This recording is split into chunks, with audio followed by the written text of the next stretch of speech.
रहनुमा मुस्लिम लीग नून शाहिद खाकान अब्बासी ने NA 249 के मसाइल पर पीपल्स पार्टी और तहरीक इंसाफ को आड़े हाथों ले लिया। कहते हैं बदनसीबी है कि पीपल्स पार्टी ने 13 साल से हल्के में कोई काम नहीं किया। फैसल वावडा भी मसाइल हल न कर सके। जो हल्के के मसाइल हल नहीं कर सका वो मुल्क के मसाइल क्या हल करेगा। हाइड्रेंट का निज़ाम ख़त्म करके लोगों के घरों में पानी देंगे।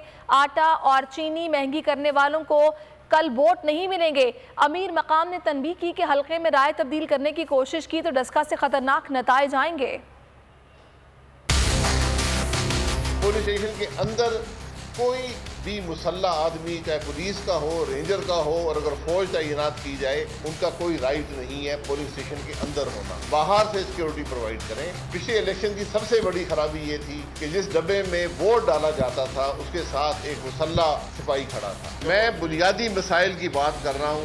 शहरी इलाके के अंदर मुझे पाकिस्तान का कोई और शहर बता दें जहाँ पे ये हाइड्रेंट का निज़ाम हो। हमारा सवाल ये है, पानी लोगों को मिल रहा है पैसे देकर, इसका मतलब ये है कि पानी तो मौजूद है, सिर्फ उस पर कब्जा किसी और का है। पीपल पार्टी की हुकूमत शाहिद साहब ने 13 साल, जो 13 साल से पहले भी 6 साल रहा, सारे मिला के 40 साल से भी ज्यादा रहा, कि उन लोगों को कुछ ही नहीं मिला और इस हल्के को इस तरह नजरअंदाज किया गया। तो लोगों में एक गुस्सा पाया जा रहा है। बिल्कुल देख रहे हैं, प्री पोल रिगिंग की भरपूर कोशिश की गई, इंतहा की गई।